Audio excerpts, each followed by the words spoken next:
Hello દોસ્તો, શું તમને ખબર છે આપણને બગાસું કેમ આવે છે? આની પાછળ એક સાયન્સ છુપાયેલું છે કે જ્યારે આપણને ઊંઘ આવતી હોય, બોર થતા હોય, કંટાળો આવતો હોય તો ત્યારે આપણને બગાસું આવતું હોય છે.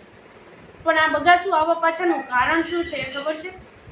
બગાસું આવવા પાછળનું કારણ માત્ર એ જ છે કે આપણને આપણું માઇન્ડ જ્યારે વધારે એક્ટિવનેસ થતો હોય ત્યારે આપણા માઇન્ડને વધારે પ્રમાણમાં ઓક્સિજનની જરૂર હોય અને વધારે ઓક્સિજન લેવા માટે આપણું મોઢું છે મોટું ખુલે છે અને જેના લીધેથી ઓક્સિજન આપણી બોડીમાં વધારે એન્ટર થાય છે અને કાર્બન ડાયોક્સાઇડ બહાર નીકળે છે અને આના લીધે આપણું માઇન્ડ છે એ ઠંડુ થાય છે.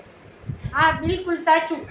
જેમ એસી છે એ પૂરા રૂમને ઠંડુ કરે છે, એવી જ રીતે બગાસું છે એ આપણા માઇન્ડને ઠંડુ કરે છે અને જેના લીધેથી આપણને બગાસું આવે છે.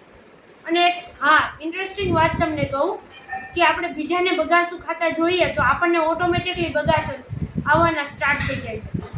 તો એનું કારણ શું એ ખબર છે?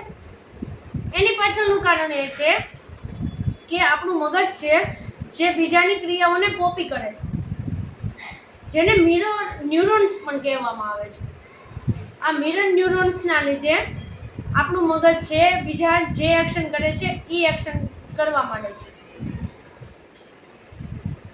જો મારો વિડીયો ગમ્યો હોય તો લાઈક કરો, શેર કરો અને હા, સબસ્ક્રાઈબ કરવાનું ભૂલતા નહીં. Thank you.